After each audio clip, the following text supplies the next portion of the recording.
बिस्मिल्लाहिर्रहमानिर्रहीम। अस्सलाम वालेकुम किसान भाइयों, मैं हूं बिनियामिन शौकत। आप देख रहे हैं किसान न्यूज। आज का मुख्तसर सा प्रोग्राम कपास की फसल के बारे में है। कपास हमारी बड़ी अहम नकद आवर फसल है और ये ऐसी फसल है कि जिसको अगर किसान सही तरीके से काश्त करें तो ये ना सिर्फ किसानों के मुआशी मसाइल हल कर सकती है, बल्कि हमारे जो मुल्क में इकोनॉमिक क्राइसिस चल रहे हैं और हम IMF के सामने हाथ जोड़कर भीख मांग रहे हैं, हम उससे भी जान छुड़ा सकते हैं। तारीख गवाह है कि 2011 में जब हमने 15 मिलियन गांठें पैदा की और ये एक्सपोर्ट हुई तो पाकिस्तान में किसी किस्म का कोई इकोनॉमिक क्राइसिस नहीं था और हम किसी से भीख नहीं मांग रहे थे। तो आज भी ये किसानों के हाथ में है कि अगर पाकिस्तान की तकदीर संवारनी है तो कॉटन की पैदावार पर तवज्जो दें। किसानों का एक बड़ा वैलिड पॉइंट है कि कपास इस वक्त वो पैदावार नहीं दे रही जो 2011 में या 90 की 2000 की दहाई में कपास पैदावार देती थी।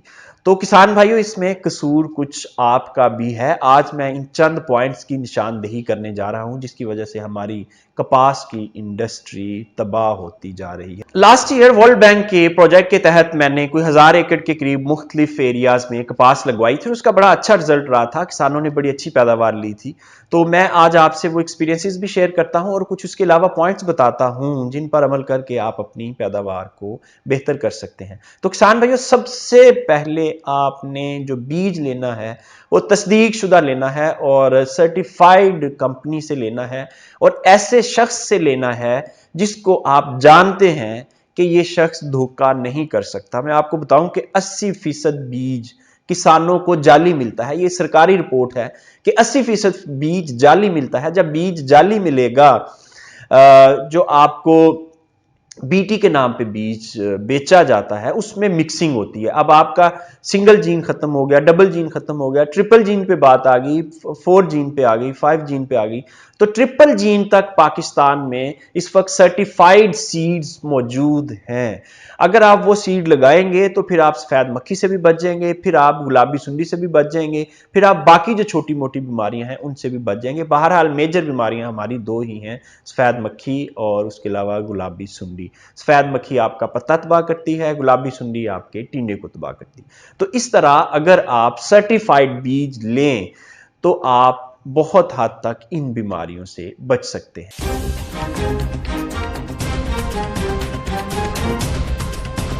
किसानों का एक और वैलिड पॉइंट है कि बीज महंगा है, तो इस वक्त किसानों को हुकूमत की तरफ से 1 एकड़ के बीज पर 1000 रुपए सब्सिडी दी जा रही है। तो आप इस सब्सिडी से भी मुस्तफीद हो सकते हैं और जो बीज है वो अच्छी क्वालिटी का आप इस्तेमाल कर सकते हैं, क्योंकि जो अच्छा और नॉर्मल बीज है उसकी प्राइस में फ़र्क इतना को ही होता है, 1000-1500 रुपये का। तो जब गवर्नमेंट की तरफ से वो फ़र्क निकल रहा है तो फिर आप हल्का बीज मत लगाएं, आप बीज क्वालिटी का लगाएं। आप जिस भी इलाके में बैठे हुए हैं वहां का सोइंग टाइम हुकूमत की तरफ से आपको दिया गया है, उससे आगे या पीछे मत करें। हुकूमत जब कैलेंडर बनाती है तो उसमें बहुत से फैक्टर्स देखे जाते हैं, मौसम की सूरत हाल देखी जाती है, बीज की पैदावारी सलाहियत देखी जाती है, फिर उसके अलावा यह भी देखा जाता है कि जो किसान उस एरिया में किस फसल की कटाई के बाद लगाएंगे और उसको कौन सा बीज रिकमेंड किया जाए। और जो बीज रिकमेंडेशन होती है यही सीजन का तयन करती है, क्योंकि हमारे जो बीज हैं वो हीट टॉलरेंट हैं, ड्रॉट टॉलरेंट हैं, तो वो एरिया वाइज चेंज होते रहते हैं।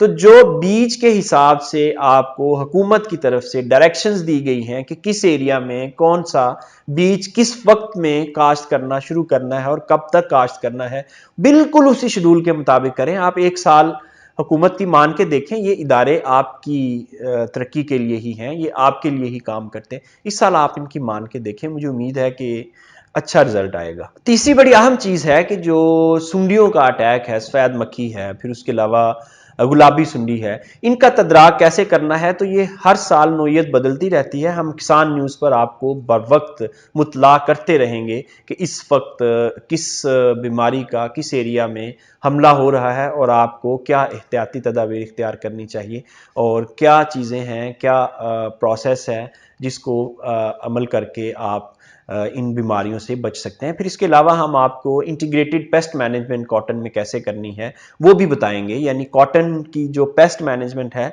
हमारे किसान यहाँ एक गलती कर रहे हैं कि वो सिर्फ स्प्रे, जहरों का स्प्रे करके समझते हैं कि ये परफेक्ट तरीके से काम हो गया। ऐसा नहीं है। इसकी इंटीग्रेटेड पेस्ट मैनेजमेंट होती है, यानी मरबूत तरीके से मल्टीपल तरीके होते हैं जिसके ज़रिए कॉटन को जो पेस्ट हैं इनसे महफूज किया जाता है। तो हम आपको उसकी भी तफसील बताएंगे। अच्छी पैदावार के लिए जो मतवाजन खादें हैं उनका इस्तेमाल इंतहाई ज़रूरी है। किसान ये मत समझें कि आज अगर फास्फोरस डलनी थी तो वो महीने बाद डाल लेगा। तो इस तरह फिर जो एक स्टेज है, अगर फास्फोरस आपने जड़ों को और तने की मजबूती के लिए डालनी है तो वो फिर आपको सोइंग टाइम बेसल डोज के तौर पर डालनी पड़ेगी। उसके बाद डालेंगे तो शायद उतना फ़ायदा ना हो जितना इस वक्त होना था। तो बहरहाल जो रिकमेंडेड डोजेस हैं फर्टिलाइजर्स की, वो जिस वक्त रिकमेंड की गई हैं उसी वक्त ही डालें। तो किसान भाइयों, हुकूमत की तरफ से जो सब्सिडी दी जा रही है सीड के ऊपर, इससे ज़रूर आप फ़ायदा उठाएं। हम इंशाल्लाह कपास के ऊपर आपको मुख्तलिफ सीरीज़ के ज़रिए, मुख्तलिफ प्रोग्राम्स के ज़रिए गाइड करते रहेंगे। इसके साथ ही इजाज़त दीजिए। खुदा हाफिज़।